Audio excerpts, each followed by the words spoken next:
Shalom, estudiosos de la Torá, y bienvenidos una vez más a su programa de Un Rudo Despertar Radio. El día de hoy tenemos un programa muy especial para nuestros miembros del Club de Patrocinadores. Con ustedes, su servidor Harold Calvo. Me acompaña el día de hoy mi hermano Miguel Forero desde Texas. Shalom, shalom, hermano Miguel, ¿cómo está? Shalom, Harold, muy bien. Un saludo para todos los oyentes, un saludo también para Tzvi. Así es. También nos acompaña nuestro hermano Tzvi Ben Daniel desde las Carolinas. Shalom, shalom, hermano Tzvi, ¿cómo has estado? Muy bien, gracias, Harold. Un placer estar aquí haciendo este programa hoy. Un abrazo, Miguel, y todos los que nos escuchan. Igualmente para ti. Y a todos nuestros hermanos miembros del Club de Patrocinadores les enviamos un fuerte agradecimiento, porque es gracias a ustedes, gracias a sus aportes, a su apoyo, a sus oraciones, que estos programas son posibles, que los podamos llevar a cabo. El día de hoy, hermanos, vamos a estar tratando un tema que a mí me parece fascinante y lo hemos titulado ¿Deben los creyentes involucrarse en la política? Este puede que sea un tema un poquito candente. Varios de los puntos que vamos a estar tratando al día de hoy tienen que ver con lo siguiente. ¿Estamos a la altura de ejercer cargos políticos de gobierno, ministros, como presidente, como le llaman allá en Estados Unidos, congressman, de acuerdo al orden de Jehová? ¿O será que nos podemos ver tentados por la corrupción, la codicia,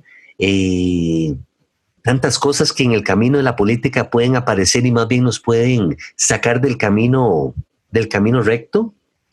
¿Existe algún pasaje que nos prohíba involucrarnos en política? ¿Qué personajes bíblicos se mezclaron en política? ¿Y qué lección, ya sea positiva o negativa, aprendemos de ellos? Y también vamos a estar hablando acerca de la política actual. Casos de tal vez políticos creyentes que hayan regido en el pasado o que estén gobernando al día de hoy. Entonces, abro la mesa de discusión para que veamos estas interrogantes y otras a lo largo del programa del día de hoy. Me gustaría tal vez iniciar con un ejemplo, hermanos. Yo sé que en la Escritura vemos varios ejemplos de personajes bíblicos que se involucraron con política. Y bueno, me gustaría destacar tal vez primeramente me gustaría destacar el caso de Abraham, el caso de el padre Abraham, cómo él se mezcla con políticos en su caminar. Entonces tal vez algunas personas dirían, pero ¿cómo? ¿En qué momento políticos? Bueno, en el Génesis vemos que este señor Abraham tuvo contacto con Faraón. Faraón viene siendo como el presidente, o digamos que la persona de mayor rango en Egipto en aquel entonces. También vemos que Abraham tuvo contacto con el rey Abimelech, rey de Gerar. Y eventualmente vemos que Abraham tuvo contacto con el rey de Sodoma. Entonces, a mí me llama mucho la atención de que Abraham tuviera toda este bagaje, ¿verdad? Este caminar. Sabemos muchas cosas acerca de Abraham, sabemos lo bueno que él era, lo hospedador que él era. Sabemos que temía al Altísimo, pero aún así él tiene como ese contacto con estas personalidades en estos rangos tan altos. Y vemos que el testimonio de él siempre se mantuvo firme, a pesar de que hubo situaciones con con su esposa, lo vemos en el Génesis como en ocasiones él tal vez sintió que su vida se vio en peligro, entonces como que tal vez vemos que pareciera que la esposa queda un poquito desprotegida, Sara, y vemos siempre la intervención del Altísimo, pero en general nunca vemos que Abraham compromete su fe o compromete sus principios. ¿Ok?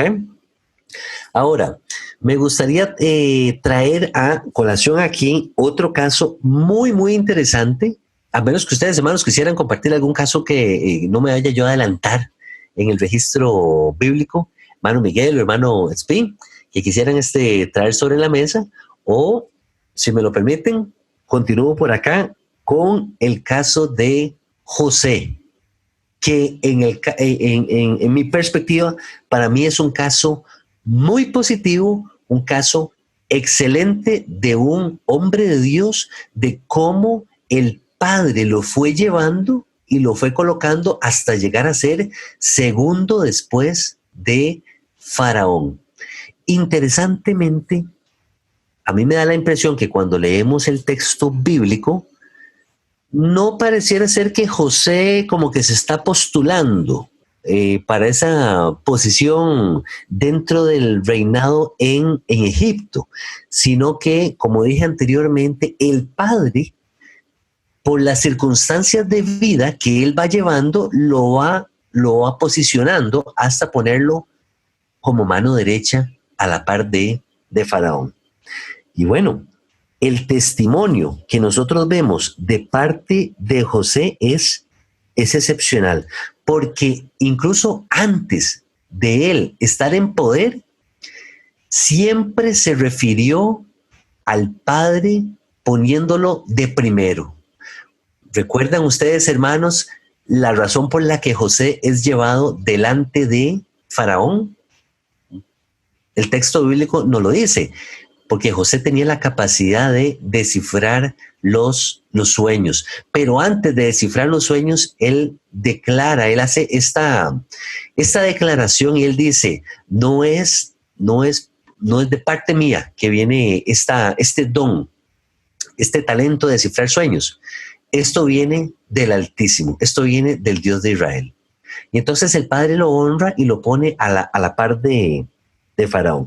Entonces, volviendo a la pregunta inicial, ¿deben los creyentes involucrarse en la política?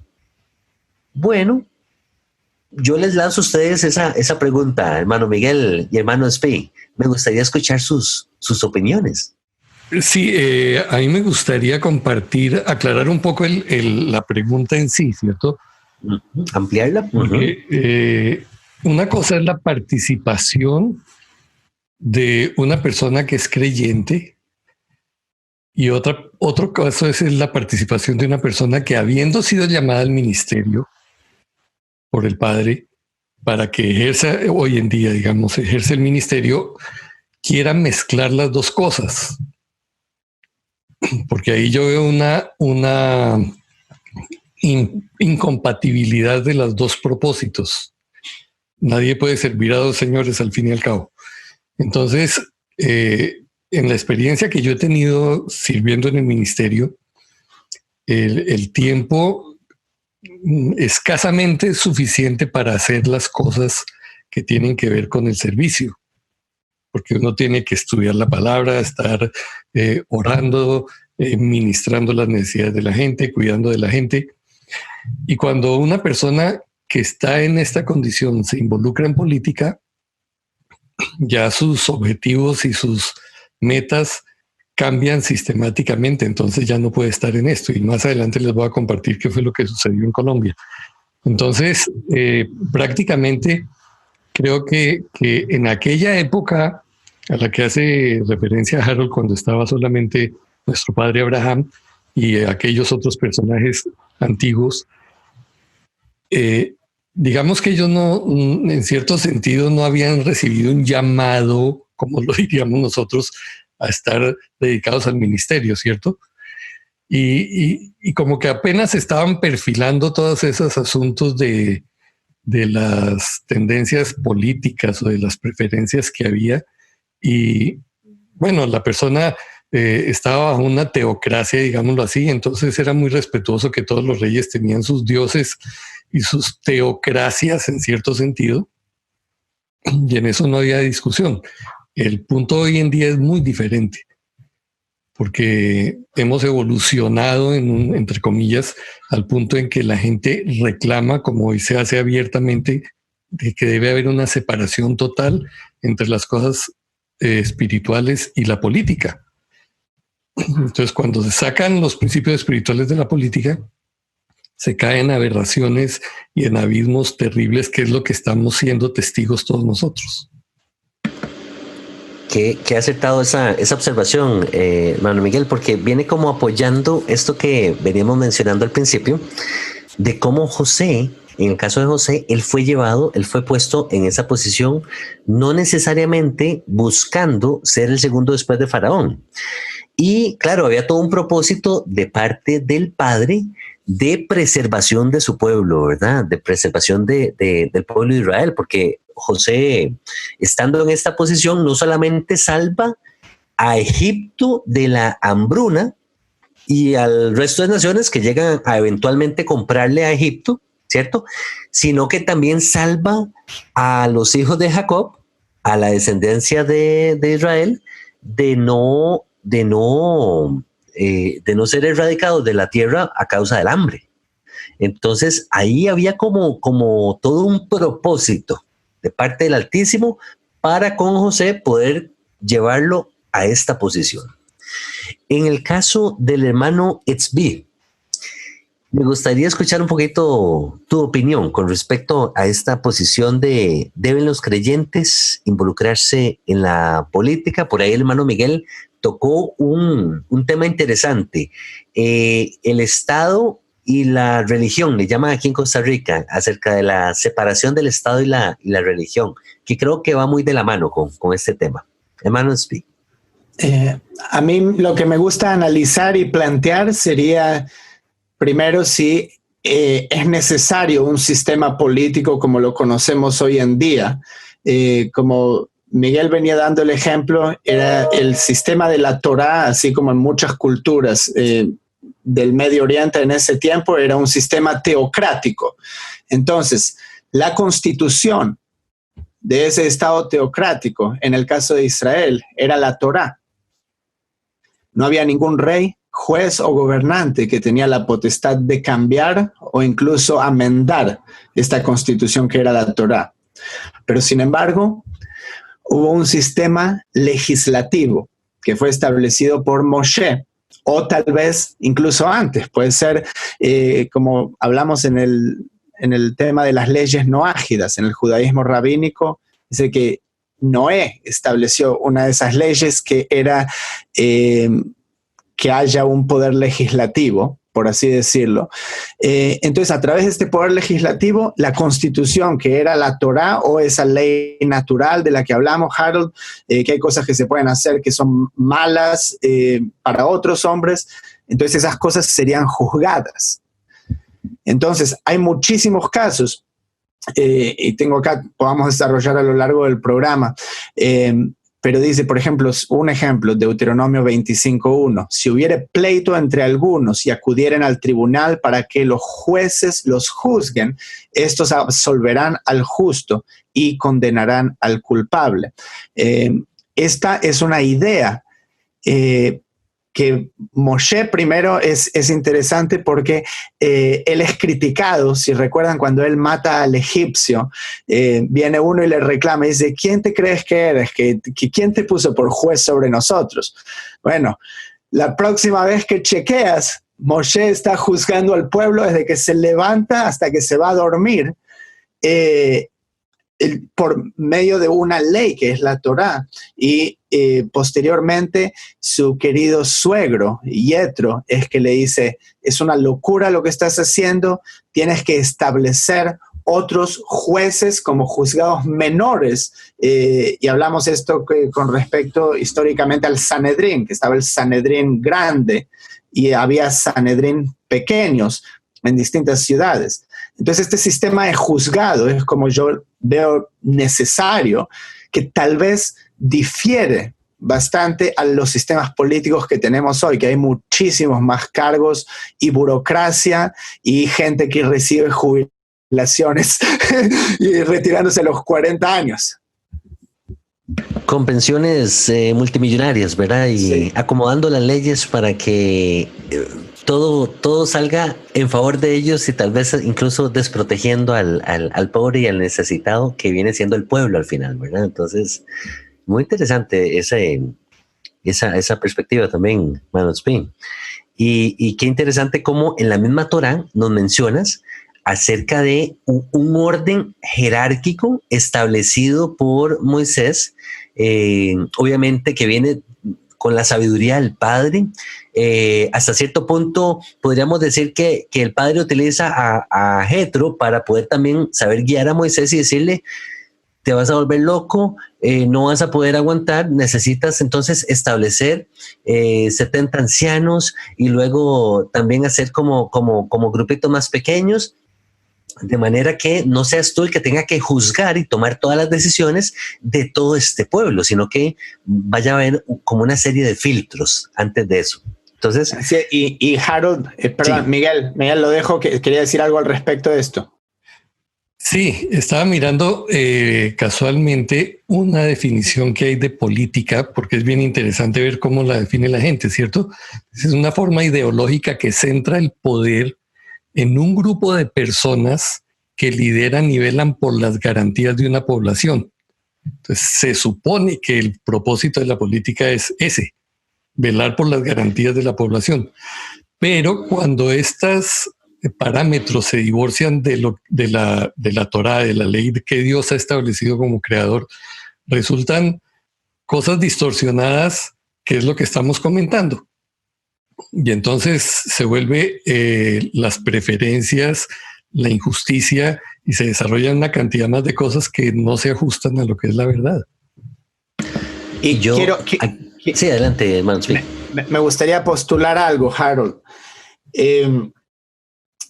hay un punto en la historia en donde se arruinó todo, pero yo quiero que escuchen este pasaje porque tiene que ver también con a quién le damos poder y autoridad nosotros como individuos, ¿ok?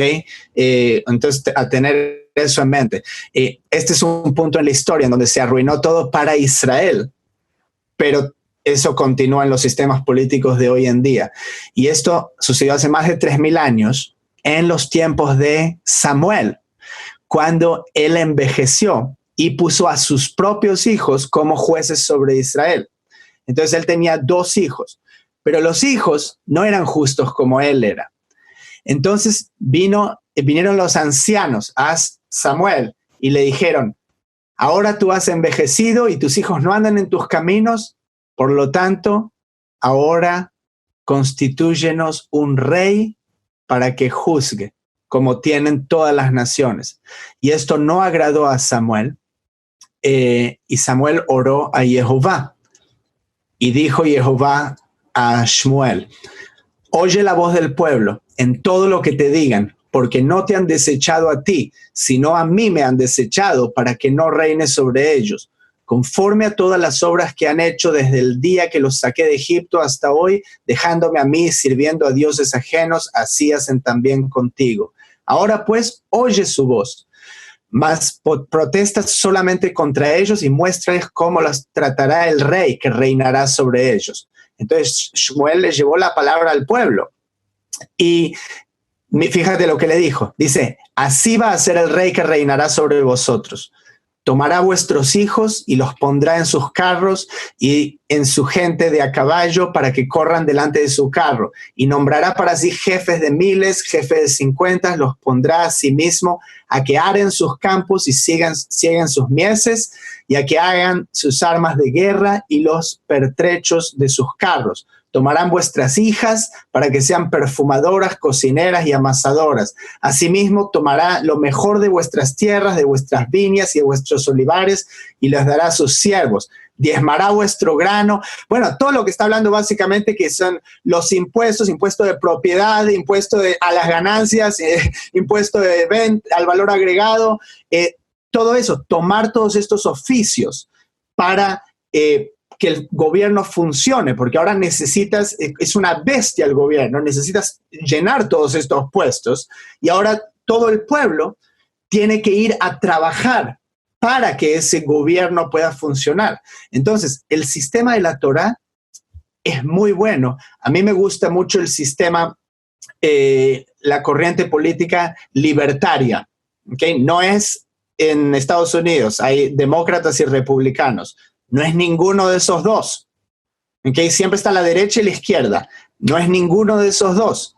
El sistema libertario, que yo veo que es lo más parecido a la Torá, es el individuo tiene libertad de hacer básicamente lo que se le cante con su vida. El gobierno no está ahí para decirle lo que tiene que hacer y ni siquiera tiene que pagarle al gobierno.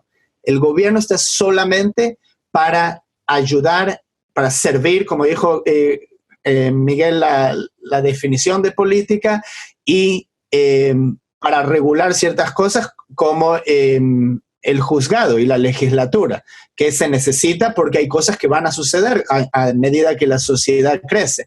Pero lo de conseguir una cabeza de Estado, como fue el rey o el presidente, y atribuirle determinados poderes, es la mayor causa de miseria en el mundo hoy en día, como lo veo yo. Sí, efectivamente, el Sanedrín, la función que tenía no era ni siquiera de crear leyes. Ellos estaban encargados, era simplemente de interpretar adecuadamente las leyes para aplicarlas según los casos complejos que en las localidades ya no podían resolver y los casos escalaban a la Corte Suprema de Justicia, ¿cierto? Que era ese Sanedrín. Y es lo que cuando el Señor dice no se puede cambiar para ningún lado, no se puede desviar lo que esa Corte haya definido en cuanto a la manera de aplicar, pero no están legislando, aumentando a la Torá ni quitando a la Torá, que es lo que ha sucedido actualmente. Entiendo, Michael mismo lo ha mencionado muchas veces, que hay más de 25 millones de leyes en Estados Unidos en las diversas reglamentaciones que hay para controlar todos los aspectos y se siguen creando más todos los días.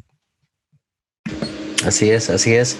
Y es que, hermanos, de verdad que este tema es un tema complicado porque, tal como lo mencionabas tú, Expi, con respecto a Moisés, estableciendo ese orden jerárquico primeramente con los 70 sabios, recuerdo que en la misma Torá se nos dice que en un momento específico, Jehová le dice a Moisés, ahora sí, ven tú, sube tú y trae a los 70 sabios y yo voy a tomar del espíritu que hay en ti como una porción, un pedacito, y lo voy a poner en ellos.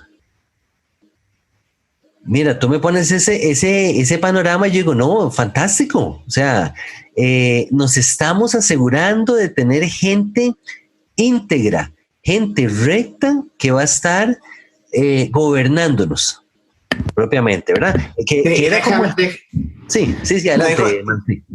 Déjame agregar un par de citas sobre el nombramiento de Moshe, para que veas el contexto. En Deuteronomio 1, y tomé a los principales de vuestras tribus, varones sabios y expertos, y los puse por jefes sobre vosotros, jefes de millares, de centenas, de 50 y de 10, y gobernantes de vuestras tribus. Hoy en día, y puse al primo y al tío y al hermano, y entonces mandé a vuestros jueces diciendo, oíd entre vuestros hermanos y juzgad justamente entre el hombre y su hermano y el extranjero. No hagáis distinción de persona en el juicio, así el pequeño como el grande oiréis. No tendréis temor de ninguno, porque el juicio es de Dios, y la causa que os fuere difícil la traeráis a mí, y yo la oiré. Luego dice Deuteronomio 16, jueces y oficiales pondrás en todas tus ciudades que Jehová tu Elohim te dará en tus tribus, las cuales juzgarán al pueblo con justo juicio. No tuerzas el derecho, no hagas acepción de personas, ni tomes soborno. porque el soborno ciega los ojos de los sabios y pervierte las palabras de los justos. La justicia seguirás, para que vivas y heredes la tierra que Jehová te da. Si hubiere pleito entre algunos y acudieran al tribunal para que los jueces lo juzguen, estos absolverán al justo y condenarán al culpable. Eso estaba en Deuteronomio 25. Es que hermanos, yo resumiría todos estos pasajes que has leído con la palabra justicia. Al final, Jehová lo que anda buscando es que se emitan juicios justos entre los mismos hombres, ¿verdad? Estas personas que van a regir, que lo hagan de una manera justa. Claro, el punto es, que es lo que se discute hasta ahorita, justicia respecto de qué, ¿cierto? Porque cuando nosotros no tenemos un parámetro absoluto de justicia tal como lo define Jehová, que está fuera del sistema nuestro y por eso puede ser objetivo. Entonces lo que tenemos es una justicia relativa, ¿cierto? Los de la derecha creen que lo justo es tal cosa. Los de la izquierda creen que lo justo es lo otro. Y por eso vienen los enfrentamientos. Es que usted está obrando injustamente porque no le da a todo el mundo todo lo que ellos quieren en sus caprichos. No más con ese problema de la inmigración que estamos teniendo ustedes también en Costa Rica, de la gente que está migrando de todas partes de Latinoamérica, en fin, y que cruzan por esos países. ¿Es justo dejarlos pasar o no? Entonces ahí se divide la población, ¿cierto? Así es. ¿Es justo que entren aquí a los Estados Unidos sin pasar sin respetar ninguno de los parámetros que están establecidos? Los unos dicen sí es justo.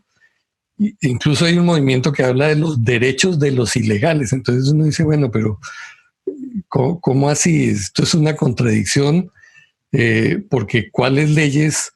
Ellos están quebrando todas las leyes. Pero si están quebrando las leyes, entonces, ¿cómo pueden reclamar derechos si entraron caminando de esa manera? Entonces, digo, cuando se quita el absoluto de la palabra del Señor, lo que nos quedan son relativos. Y la ley entonces, y la justicia de la que tú hablas, se vuelve el criterio de lo que la persona considera a su subjetivo.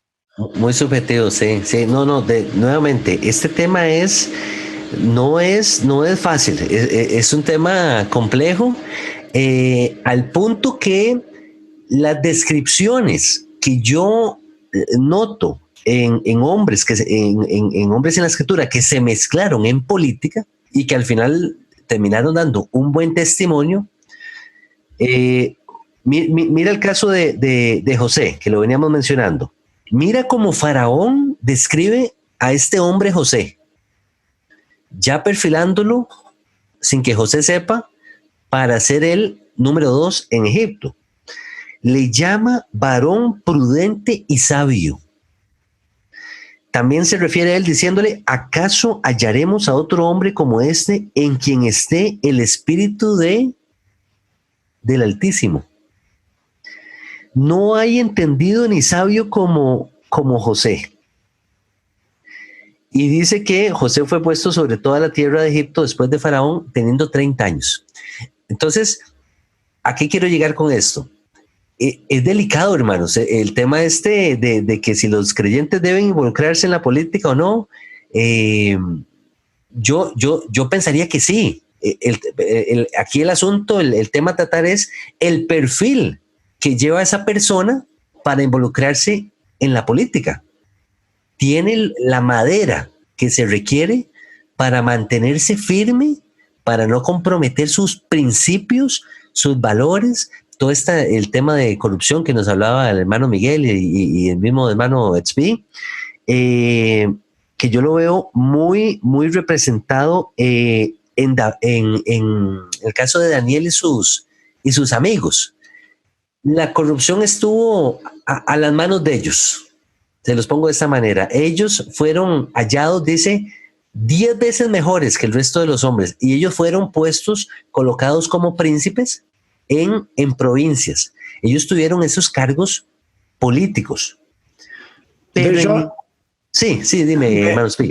Veo dos cosas distintas. Okay. Por un lado, sí tenemos un individuo específico que tiene una misión de Dios, por así decirlo, y tiene que llegar a altos cargos o enfrentarse a distintas situaciones o escenarios políticos para cumplir esa misión. Como en tiempos modernos había una persona que se llamaba William Wilberforce, y él era un buen cristiano y él fue la fuerza principal en el esfuerzo de abolir la esclavitud de Inglaterra. Entonces, en los Estados Unidos, 2/3 de los abolicionistas de la esclavitud eran pastores cristianos. En la década de los 60 tenemos a Martin Luther King Jr. Él era un pastor cristiano y él ayudó a dirigir el movimiento de derechos civiles que permitió a los que eran esclavos, la población afroamericana, tener los mismos derechos que tenían los blancos. Entonces, estos eran individuos específicos. Entonces, eso estoy a favor 100%.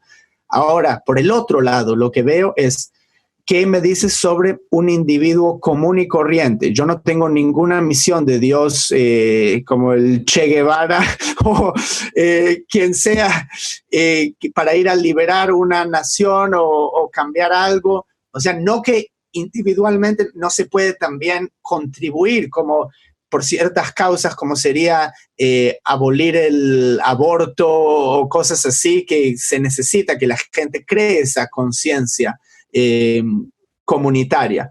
Pero como personas comunes y corrientes, debemos involucrarnos en la política, o sea, de manera que nos cause discutir con nuestros hermanos en la congregación, que a ti te gusta Trump, que a ti no te gusta Trump, o que tienes que ir a votar a alguien. O sea, ahí lo veo por otro lado, ¿entiendes? Y otra dimensión también, y luego me dicen sus pensamientos sobre lo que acabo de decir y también sobre esto, es que hay un verso, y yo te digo, solo para no esconder nada. O sea, yo en mi pasado, yo llegué a ser lo que se llamaría completamente de izquierda. y luego creo que me fui para la derecha y ahora estoy, o sea, yo creo, a veces le digo a mi mujer, me río, digo, a veces pienso que me fui tan para la izquierda que volví del otro lado por la derecha después. Después uno se da cuenta que... Diste la vuelta, más bien. Pero luego, como dice, la derecha y la izquierda son dos alas del mismo ave.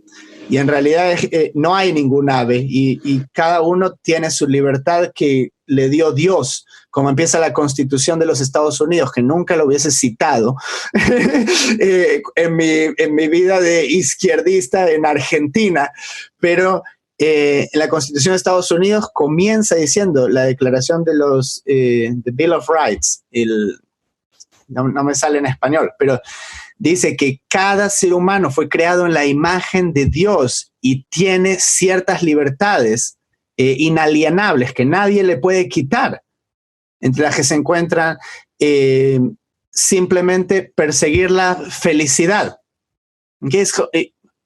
por supuesto que ese Bill of Rights luego no cuadra con las miles o decenas de miles de leyes que se crearon para que el ser humano no pueda ser feliz.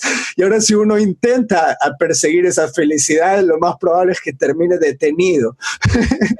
Claro. Pero de todas maneras, vemos cómo está el núcleo, que es simplemente la libertad individual. Ahora, en mi vida de izquierdista siempre me molestó este entendimiento de cómo los, entre comillas, buenos cristianos entienden lo que Pablo dijo en Romanos 13, que dice, sométase toda persona a las autoridades superiores, porque no hay autoridad sino de parte de Dios, y las que las hay por Dios han sido establecidas. De modo que quien se opone a la autoridad, a lo establecido por Dios, resiste. Y los que resisten acarrean condenación para sí mismos. Porque los magistrados no están para infundir temor al que hace el bien, sino al malo. ven, yo discutiría con eso. ¿Quieres pues no temer la autoridad? Haz lo bueno y tendrás alabanza de ella. Entonces está ese verso y luego hay otro más en Primera de Pedro, capítulo 2. Pero el punto es, ¿hasta cuánto hay que obedecer? Por un lado tenemos Yeshua, él mismo dijo, te dicen que pagues impuestos, estos paganos que vienen y toman una tierra que no es de ellos y ahora te quieren cobrar impuestos, dáselo, whatever, dale el impuesto. ¿Entiendes? Y te piden es una enseñanza muy difícil, ¿entiendes? Porque ahora incluso nosotros como creyentes, muchos intentan evadir impuestos, o sea, se sabe, hablé del libertarismo, o sea, se cree que el impuesto a las ganancias es básicamente un robo, porque ¿por qué tiene que venir el Estado y decirte, tú ganaste tanto, entonces me debes a mí? ¿Cómo? ¿Por qué te debo a ti? Si yo produje algo, se lo vendí a alguien que lo compró de buena gana, ¿y por qué te debo plata a ti?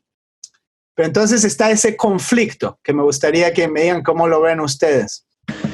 No, definitivamente yo vuelvo con lo mismo. Es tan complejo, porque está el otro pasaje también en el libro de Daniel que dice que Jehová muda los tiempos y las edades, quita y pone reyes, da la sabiduría a los sabios y la ciencia a los entendidos. Ahora, este pasaje que mencionabas de Pablo, de que tenemos que tener ese, parafraseando el pasaje, ¿verdad? Ese respeto a las autoridades. Yo me pongo a pensar en líderes mundiales que han sido tiranos con sus pueblos, ¿verdad? ¿Y qué hace con Lenin, Stalin, Mao Zedong, Hitler? Todos esos eran líderes, autoridades. Y eran unos tiranos y tampoco, sin irnos muy, muy lejos en la historia, vemos ahorita el caso de Venezuela, un país rico que ha sufrido que no ha sufrido el pueblo venezolano al día de hoy, ¿verdad? Entonces, mucha injusticia, pensaríamos. ¿Dónde están los recursos de este país? ¿Qué pasó con los políticos y los supuestos creyentes que están gobernando tal vez este país? Terrible. Entonces, lo pone a uno a pensar y lo pone a uno a analizar estos pasajes que hay que verlos desde un ángulo con sabiduría. Por ejemplo, Daniel, refiriéndose a Nabucodonosor, le llama en un tono, lo mismo lo hace José con Faraón, en un tono de respeto le llama mi señor, ¿sí? Por un tema de honra y de respeto. Pero cuando se trataba de los amigos de Daniel inclinándose delante de la estatua que Nabucodonosor había levantado, usted no los ve a ellos inclinándose, tampoco ve a Daniel siguiendo el decreto de que era prohibido adorar o orar a otros dioses que no fueran los dioses de Babilonia. Y Daniel lo hace de una manera abierta, con sus ventanas abiertas, y 3 veces al día se nos dice que él oraba y que él alababa al Padre, ¿verdad? A él no le importó ser echado en la fosa de los leones, por ejemplo. Pero había una convicción en ellos de que el Dios de Israel los iba a guardar, de que el Dios de Israel los iba a librar, los libró del horno de fuego, también me estoy acordando. Entonces, yo creo que esos pasajes hay que leerlos con cuidado, no caer en un fanatismo de decir, sí, es que el gobernante aquel dijo que todos nos vamos a lanzar del puente, entonces todos vamos a lanzarnos del puente. No, el Padre nos dio un sentido común, tenemos el entendimiento ahora de la Torá, el entendimiento de la justicia, de acuerdo a la perspectiva del Padre, como decía el hermano Miguel. Entonces, ser sabios en nuestro caminar. Hermano Miguel. Sí, a mí me parece que hay que hacer una distinción bien clara en 2 aspectos. Uno, respecto del llamado que las personas reciben, digámoslo, de Dios, o de la misión que Dios les confiere a cada uno. Es evidente que en el caso de Joseph, de Daniel, de David, etcétera, ellos fueron llamados para hacer una tarea particular que tenía que ver con gobiernos, ¿cierto? El caso de Yeshua es otro, porque Yeshua el mismo Evangelio nos dice que después de que él hizo algunas señales en Juan 6, 14, 15, aquellos hombres entonces, viendo las señales que Jesús había hecho, dijeron, este verdaderamente es el profeta que había de venir al mundo. Pero entendiendo Yeshua que iban a venir para apoderarse de él y hacerlo rey, volvió a retirarse al monte del sol. ¿Cierto? Entonces, Yeshua tuvo la oportunidad, en 2 ocasiones, tuvo la oportunidad de tomar un atajo para ser Señor, para ser rey. La primera, cuando estuvo allá en el desierto, que Satán le dice, bueno, mira, todos los reinos del mundo me pertenecen, a quien yo quiera se los doy. Póstrate y me adoras y son tuyos. Y él lo rechazó. Y en esta es otra ocasión. Aquí es el pueblo, ¿no? Que viene para arrebatarlo y hacerlo rey. Dice, no, eso no es lo mío. Yo no he venido a eso. Mi misión no es esa. Entonces, nosotros, mi esposa y yo, tratamos de motivar a la gente siempre a que busque, a que ore y busque directamente del Padre cuál es la misión por la cual esa persona está aquí. ¿Es política? ¿Usted debería estar en la política? Ok, entonces prepárese adecuadamente para eso y vaya y métase en eso. Pero si usted tiene un llamado diferente para estar, digamos, en el ministerio haciendo las cosas que son pertinentes al Señor, pues prepárese y hágalo de esa manera. Pero no mezclen las dos cosas, ¿cierto? Porque les quiero resumir brevemente qué fue lo que sucedió en Colombia. Por allá en los años 70 el Señor hace un despertar, un avivamiento, en el cual nos alcanzó a nosotros también, siendo universitarios y estando en aquella época del sarpullido izquierdista también. Porque todos queremos, cuando somos adolescentes o estamos jóvenes, el caso de los millennials ahorita, somos reaccionarios al sistema y queremos cambios. Entonces aparece el Evangelio, pero a nosotros nos presentan a Yeshua como solo Jesús hace un hombre nuevo, el verdadero revolucionario. Al lado teníamos al Che Guevara y al cura Camilo Torres, que se había vuelto guerrillero en Colombia, versus el verdadero revolucionario. Que Yeshua iba a cambiar al ser desde el interior. Entonces, listo. El Padre nos da la luz y entramos en eso. Esos grupos, esto comienza a crecer y se desarrollan muchos grupos en casas. Eso fue increíble porque en Colombia eso se extendió de una manera espectacular. Cuando estos grupos crecen, entonces se vuelven ya movilizadores de personas. Se van convirtiendo en iglesias y una vez que se convierten en iglesias, aparecen los gérmenes de tenemos que cambiar el país. Y entonces las iglesias más grandes comienzan a decir vamos a meternos en la política, metámonos a nivel de las ciudades y a nivel del Senado y qué sé yo, y eso se fue escalando poco a poco. Duró varios años el proceso. Cuando ya esa gente logra llegar al Senado, entonces producen leyes para favorecer a las iglesias, darles derechos de evasión de impuestos, sí, darles derecho a recibir sin pagar impuestos y de tener posesiones sin pagar impuestos, etcétera, etcétera, lo cual se vuelve atractivo para una cantidad de gente. Entonces, incluso narcotraficantes y todo esto se meten a tener iglesias, se meten a obtener el beneficio que viene de la ley de cultos que se establece. Los mismos pastores dejan el ministerio y se meten en ese asunto. Y finalmente las iglesias están en una condición hoy que da lástima, porque la predicación de la palabra es lo último que se hace, porque a la gente se le maneja simplemente como un capital de votos para posicionar personas de acuerdo a las políticas que ellos quieren desarrollar. El humanismo es lo que se enseña en todas partes. Y en conclusión, ¿qué pasó? El sistema, sabemos que está bajo el maligno y que las cosas suceden hasta donde Jehová las permite, de manera que en este momento hay una confusión terrible en eso. Y hay mucha gente que habiéndose identificado como cristiana en las iglesias, están salpicados de corrupción de todo tipo, de intereses que no son y están desacreditando no solamente el cristianismo, sino a la palabra y el nombre del Padre. Entonces, por eso digo yo, bueno, la gente necesita identificar cuál es su llamado, qué es lo que el Padre le llama a hacer. De pronto sí, a usted lo llama para que entre a hacer un trabajo en una comunidad a cierto nivel. Si usted está seguro que Dios lo llama a eso, métase en eso, pero hágalo con la integridad que está en la palabra, ¿cierto? Pero no se aviente a querer mezclar y a sacar provecho de algo que Dios no lo ha llamado a hacer, porque va a salir mal. Ajá. Estoy totalmente de acuerdo con el hermano Miguel. Un caso similar pasó en Costa Rica recientemente en las elecciones presidenciales. Hubo un partido político que empezó a surgir y entonces el candidato era un cantante, pastor cristiano. Bueno, casi queda de presidente. El padre sabe por qué no quedó de presidente.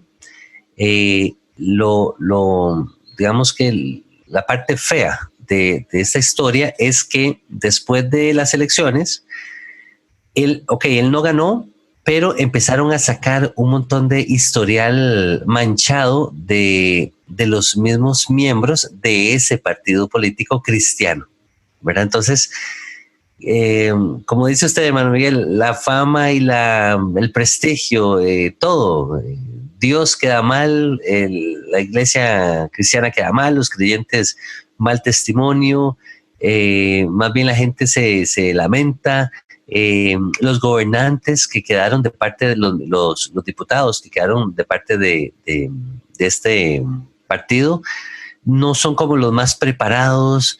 Entonces, terrible. El resultado al final ha sido muy, muy vergonzoso y muy, muy desastroso, ¿verdad? Entonces, estoy de acuerdo con usted. Cuando el Padre lo llama a uno, capacitarse uno, si es esa lo que el Padre quiere, que uno se mezcle en política, vaya y prepárese, saque incluso su carrera en la parte de ciencias de política, en la parte de la administración, en la ingeniería, lo que sea en el área que usted va a trabajar en el gobierno, y sea el mejor en esa área. Y sobre todo sea íntegro, sea justo, si fuese en la parte judicial que va a trabajar.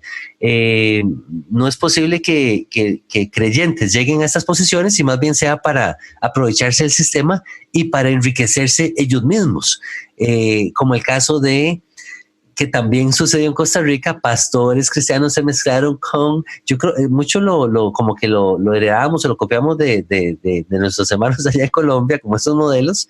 Seguro vieron que les funcionó y entonces aquí lo empezamos a replicar y ocurrió lo mismo, pastores enriqueciéndose, pastores tratando de pasar leyes a favor solamente de las iglesias cristianas, un desastre completo, muy, muy vergonzoso.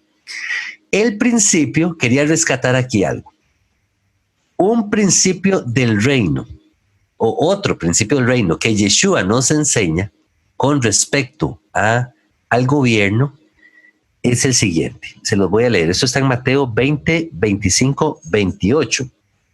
Dice de la siguiente manera: sabéis que los gobernantes de las naciones se enseñorean de ellas, y los que son grandes ejercen sobre ellas potestad. Mas entre vosotros no será así, sino que el que quiera hacerse grande entre vosotros será vuestro servidor, y el que quiera ser primero entre vosotros será vuestro siervo. Como el Hijo del Hombre no vino para ser servido, sino para servir.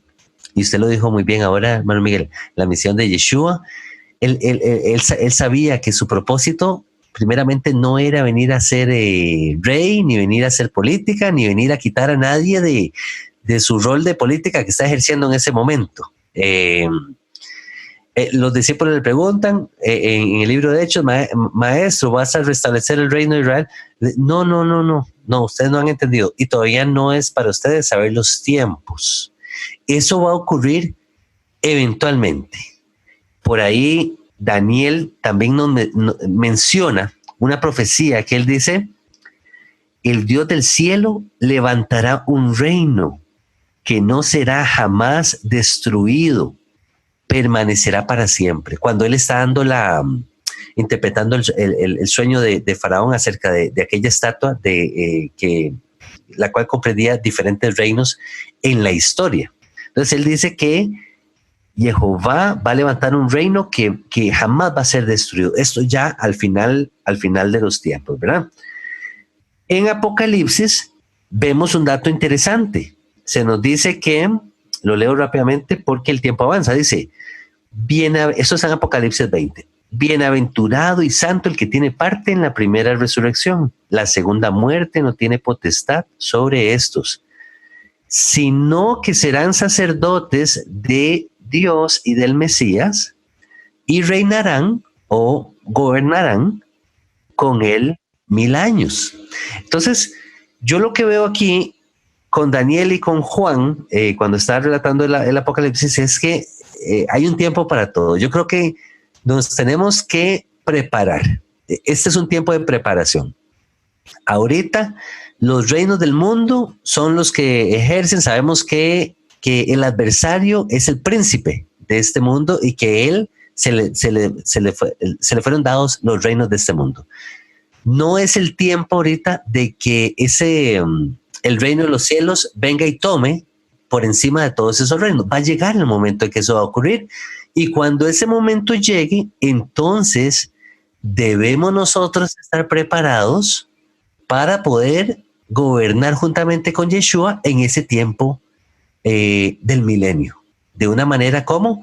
De una manera justa, de una manera como Yeshua lo vino a enseñar, con las reglas del reino, siendo nosotros siervos, estando nosotros al servicio, que es algo que podemos poner en práctica desde el día de hoy, ¿sí? Si nosotros somos colocados en puestos políticos y llegamos a tomar estos lugares, que sea, hermanos, para servir, para buscar la justicia, para buscar la equidad. Ahí me pongo yo más del lado izquierdo, ¿verdad? De la izquierda.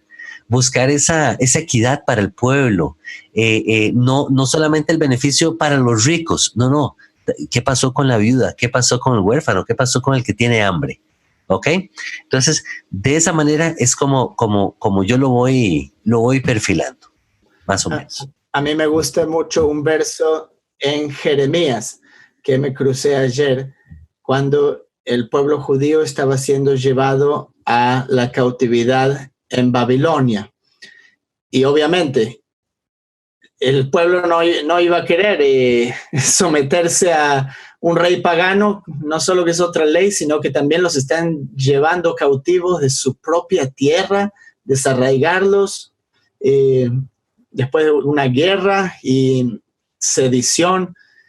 Y sin embargo, Jeremías escribe, eso está en el 29, cesaos y engendrad hijos e hijas, dad mujeres a vuestros hijos y dad maridos a vuestras hijas, para que tengan hijos e hijas, y multiplicaos ahí, y no os disminuyáis, y procurad la paz de la ciudad a la cual os hice transportar, y rogad por ella a Jehová, porque en su paz tendréis vosotros paz. Entonces, obviamente, la paz para nosotros no va a venir rebelándonos y poniendo bombas en edificios gubernamentales.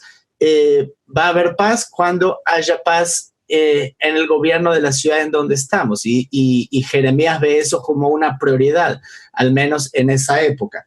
Y como conclusión para mí es simplemente darse cuenta que hay varias tendencias que distintas personas pueden ver una situación desde distintos ángulos, y nosotros no podemos requerir que nuestro hermano lo vea de la manera que nosotros lo vemos, y uno tiene que tener la humildad que uno tampoco lo ve 100% como lo ve Jehová, de la manera más justa.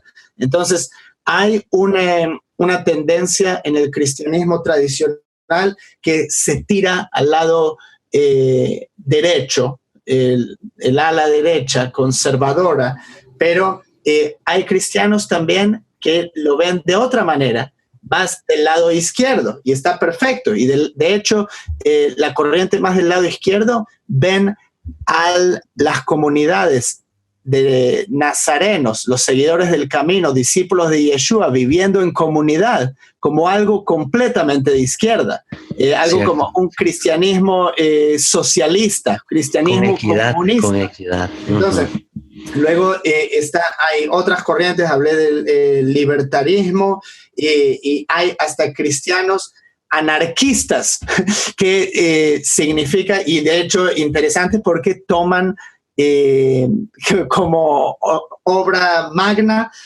un libro de Tolstoy que se llama El reino de Dios está dentro tuyo, y toman el Sermón del Monte que tú hablabas. Entonces el anarquismo está totalmente en contra de cualquier forma de gobierno y lo ve como una entidad maligna, que no se necesita su existencia. Entonces hay distintas corrientes, y basado en eso, y cada uno va a tener una mirada distinta, y por ese lado, o sea, yo no lo veo como necesario. Yo no gasto tiempo en discutir política, en postear sobre política por la mayor parte de los casos, a menos que haya un caso específico que necesitamos dar voz. Decir, esto no es justo.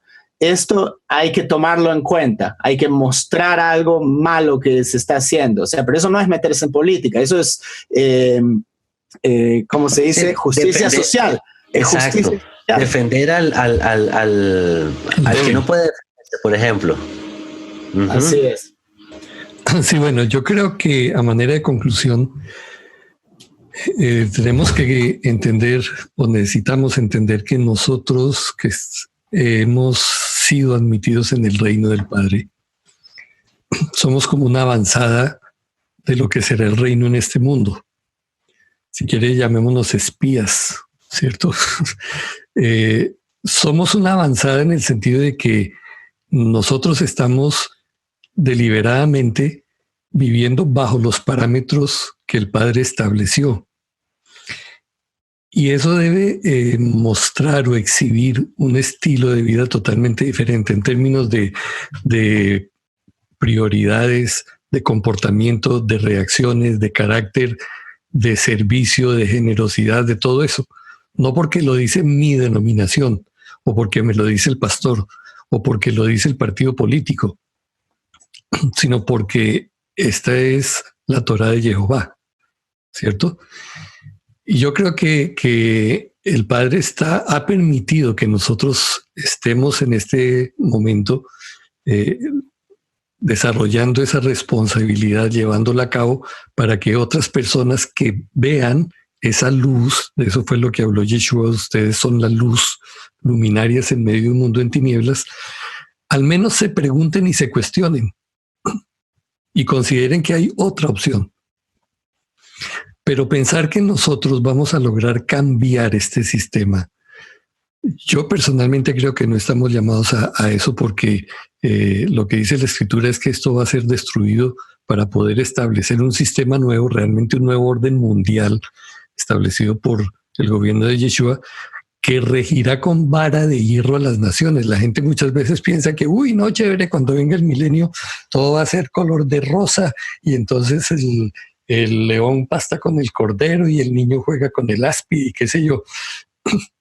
No, lo que dice la Escritura es que regirá con vara de hierro. Y creo que ahí es donde se aplica aquel verso del alma que pecare esa morirá. O sea, va a haber un gobierno tan estricto conforme a los parámetros de la Torá, y una justicia tan perfectamente aplicada con pena de muerte incluido y todo eso, que las cosas van a marchar. Entre tanto, yo creo, pues estamos llamados a hacer esa avanzada del reino solamente. Así es, hermano Miguel. Y bueno, qué manera más bonita y más sabia de cerrar el programa del día de hoy, hermano Miguel, con sus palabras y con tus palabras también, hermano Spi. Siempre bueno, con cuánto aprendemos, de verdad que sí. Hermano Miguel, muchísimas gracias por su tiempo, por compartirnos de su sabiduría, de su experiencia, todo lo que el Padre le ha revelado, definitivamente muy enriquecedor para nosotros y sin duda para toda nuestra audiencia. Con mucho gusto, y pues sigamos en el camino porque es estrecho y tenemos que tener cuidado de no salirnos de él, ¿no? Así es. Y pocos lo hallan, dijo Yeshua, ¿verdad? Pocos lo hallan. Hermano Tzvi, muchísimas gracias también a ti por compartir, sacar de tu tiempo tan valioso y poder compartir, venir con nosotros y enseñarnos acerca de la palabra, acerca de los principios, la sabiduría que el Padre ha depositado en ti para compartirla para con nosotros. Un fuerte abrazo a la distancia, hermano. Muy bien, un placer. Harold, Miguel, un abrazo a toda la audiencia. Shalom. Así es, a todos nuestros hermanos, muchísimas gracias por escucharnos y hermanos, en la medida de lo posible, traten de compartir estos programas con otras personas, inviten a otros hermanos a ser parte del club de patrocinadores y los dejamos con las palabras de nuestro Mesías Yeshua. En esto conocerán que son mis discípulos, que se aman los unos a los otros. Hasta la próxima. Shalom, shalom.